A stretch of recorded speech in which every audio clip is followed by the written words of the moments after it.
So Phil, as the new CEO for Amigos, what advice would you have for me as the founder that you can impart? I think the clue is in the name. Amigos, friends. This is all birthed out relationship. You know, relationship with staff, relationship with Uganda, relationship with donors. People need to feel that they're part of this, and it's a family. It's a big family, that works. Relationships are always great if you can, get that right. Yeah, I mean that sounds great. I know you said in the past that Amigos, often people think it might be somewhere based in South America or something as a charity, but I think that friendship and friendships in everything, friendships on a kind of on a level with the supporters in the UK, friendships with Uganda, the whole that just knits everything together. And like I said, that relationships are really important. So excellent. Yeah, sounds great. Yeah. Your vision for Amigos when you started, I guess, has evolved and changed, and everything kind of as so much has happened over the last 25 years. Yeah. What would your vision be for the next 25 years? That's interesting because, to be honest, we were just out to help a few kids. We had no idea it would grow to the size it has grown, and it's been a fantastic roller coaster.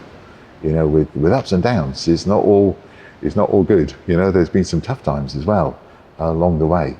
But I think to see the poorest of society, given opportunity, given hope, giving skills for them to develop themselves, rather than to do it for them.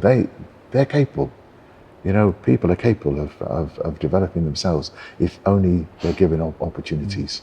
So wherever that northern Uganda is still pretty needy, and of course the surrounding area, the countries that surround Uganda are also really needy. So who knows what could happen in the future? Yeah, that sounds great. And I think the ethos, as we've known each other for a little while now, the kind of the hand up, not a hand out, that kind of underpins everything. And that really comes across in everything that Amigos has done. And I think, to give more people a hand up. And the great thing about Amigos is it's small enough to be flexible. So it's not this huge juggernaut that takes forever to turn. We can respond quite quickly to needs that clearly there. So I think that's the beauty of Amigos. We can be really, really flexible as well. That sounds great.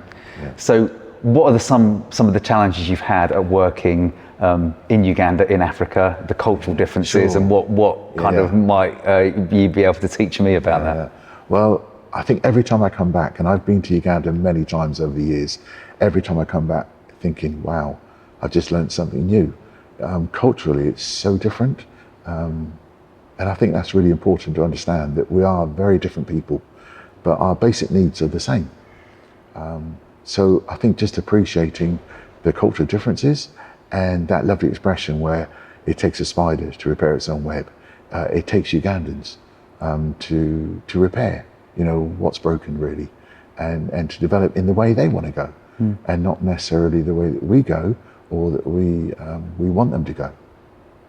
That's so important, is having Uganda lead, but I guess even saying that is kind of like, there's so many assumptions in there that of course, the UK's always led these things, and we've kind of given money and, but to change that ethos and that mindset, I guess, is so important. And again, the size of Amigos is brilliant that we can do that. Yeah, big enough to make a difference, but small enough to be flexible, and let it evolve the way that has over the last 25 years. Yeah.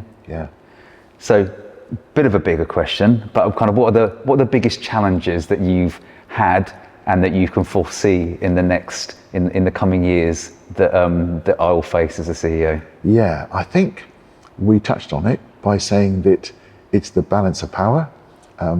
As white people can easily assume that what our our direction is correct. That's always a challenge to keep checking, how we perceive things. Some of our best people have died. That's been a shock. Died too young. That's always a challenge in Africa. It's not as easy as living in the West, and that's been some real lows along the way.